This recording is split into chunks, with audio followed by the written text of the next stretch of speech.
increase to the speed of sound. Now in the last video we have already done our mass balance. Our mass balance is just there, and we derive the equation that dvx equals to c over rho d rho.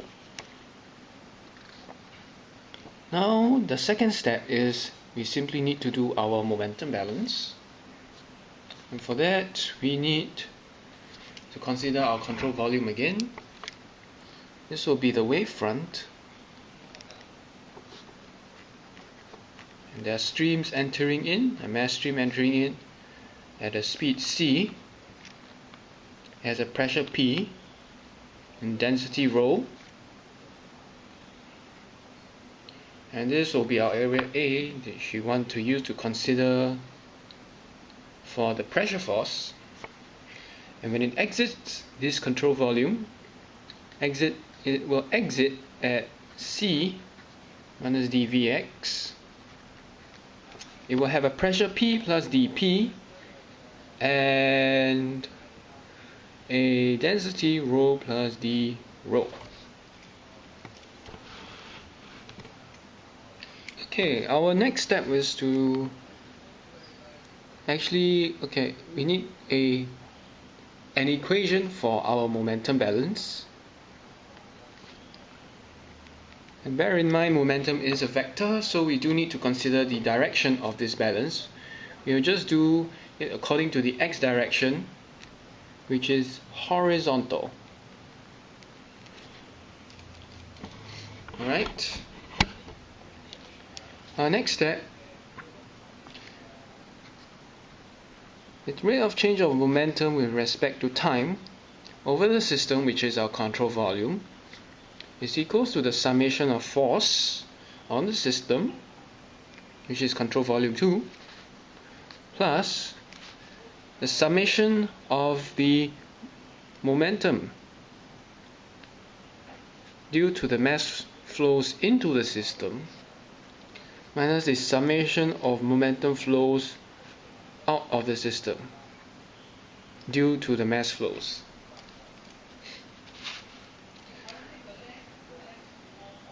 Sorry, got some conversation going on outside. Okay, first thing we need to do is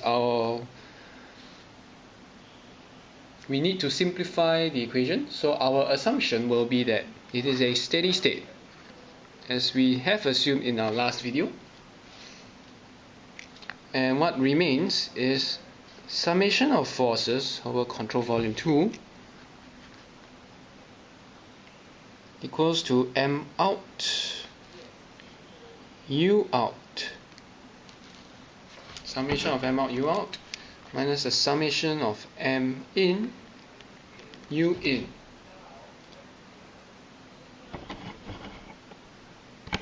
Alright, next step will be that we need to determine what these terms are.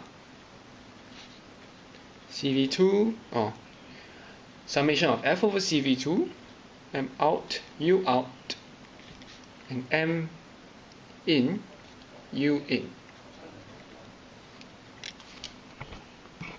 Alright, so for this,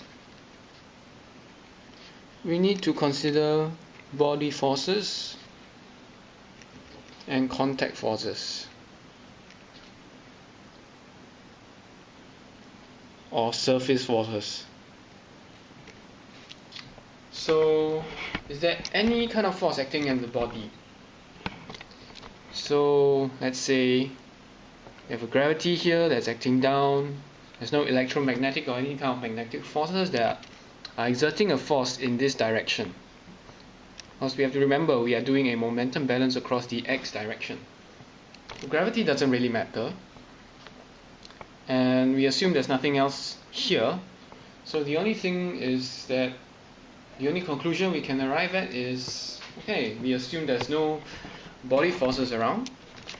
You just cancel that off. We have to look now at the contact forces.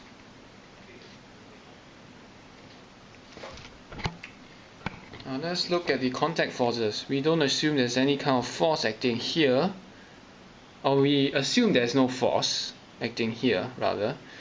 No shear force, no nothing.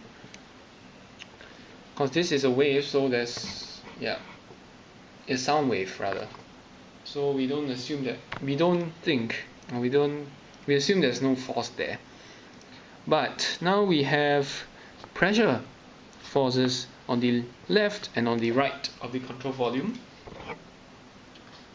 And we gotta take note, this pressure force will be pushing the control volume here in this direction, and this pressure force will be acting in such a way to exert a force on this control volume to the left. So sum of forces over CV2 equals to whatever's going to the right will be positive, P plus dP times A. Whatever's going to the left is negative, minus PA.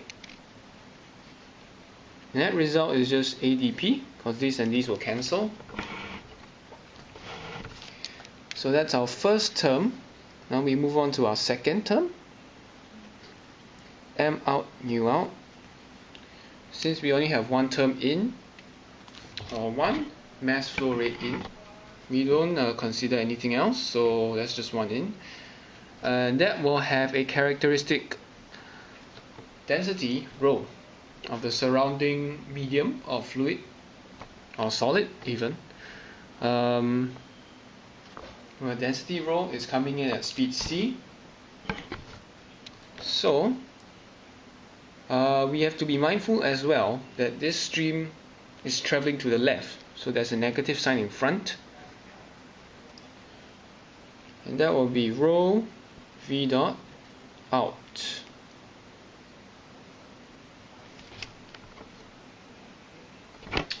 Sorry, I should be looking at this one. This will be having a density rho plus d rho and speed c minus dv of x. Our equation hasn't really changed since we haven't substituted the values in yet, but the negative sign will remain because everything is just moving to the left. That's negative. So rho a u out squared. That's rho out times a times u out squared. Next step will be to substitute all these values in, rho plus d rho, a and c minus dv of x squared. And this will be minus rho plus d rho, a, we shall just leave it there, expand this out, c squared minus 2 dvx times c plus dv of x squared. Now to simplify the equation, we note that this is a very small value because dvx is a very small quantity. So that squared is very small compared to this and this. So you'll just ignore that. Rho plus d rho a c squared minus 2 dv x times c. Now we multiply that in rho c squared minus 2 rho c dv of x minus, plus d rho times c squared minus 2 c d rho dvx times a. So that's 4 terms. This times this will give you this, this times this will give you this, this times this will give you this, and that's the last term here. And again, to simplify our equation, this we can assume 0, or we can just neglect. Because this and this is very small, this times this is very small compared to the rest of the terms. So what we are left with is a rho c squared, sorry the camera, I'll adjust it a bit, a times rho c squared, negative a times rho c squared, minus 2 rho c dvx plus c squared d rho. And that will be the sum of whatever momentum flows or mass flows are going out, the momentum due to the mass flows going out. Okay. Minus a times blah blah blah, whatever's in there. Alright? Now the next one we have to consider is the change in momentum due to the mass flows going in. Again, this thing is going to the left. We have our mass flow rho v in times u in. That will be minus rho a u in. This u in will be squared. A is just a. Rho in is just rho. Sorry, I just put that there. A in is just a. Rho in is just rho. And u in is just c squared. You can see our diagram here.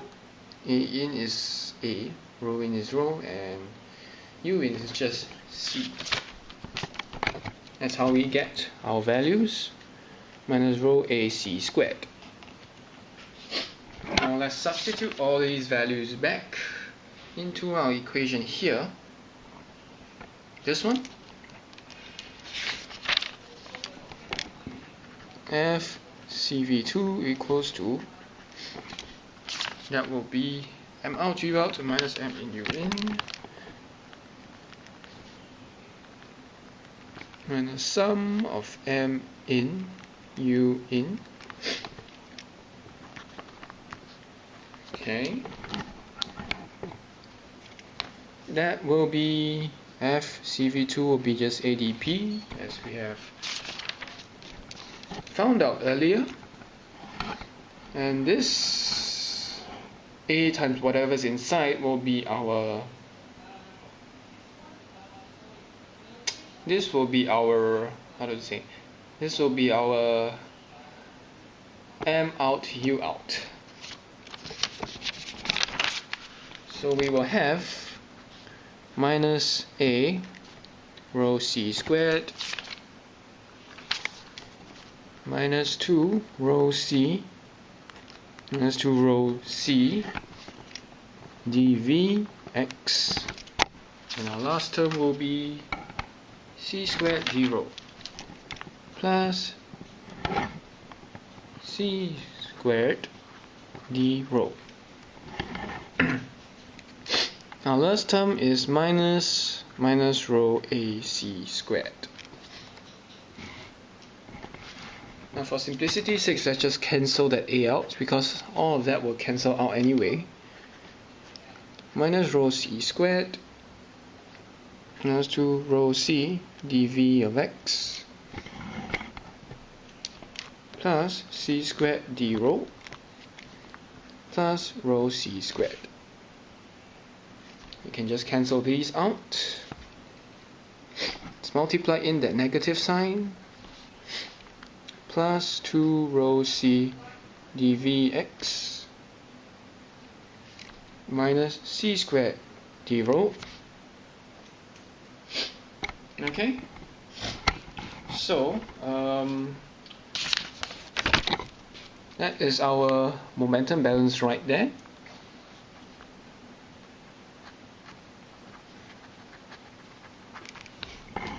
Momentum balance across the x direction. So I should write here x direction momentum balance. And what's left is dvx. What is this dvx? We saw from our mass balance that dvx is just c over rho d rho. So let's substitute that in.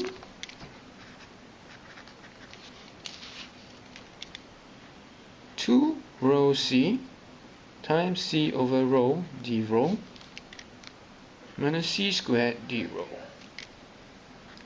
That will be just 2c squared d rho minus c squared d rho, and that is just c squared d rho.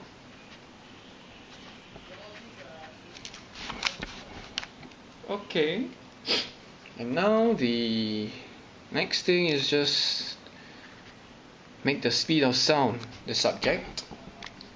dp d rho, that will be the speed of sound squared, and the speed of sound will be equals to positive root of dp d rho.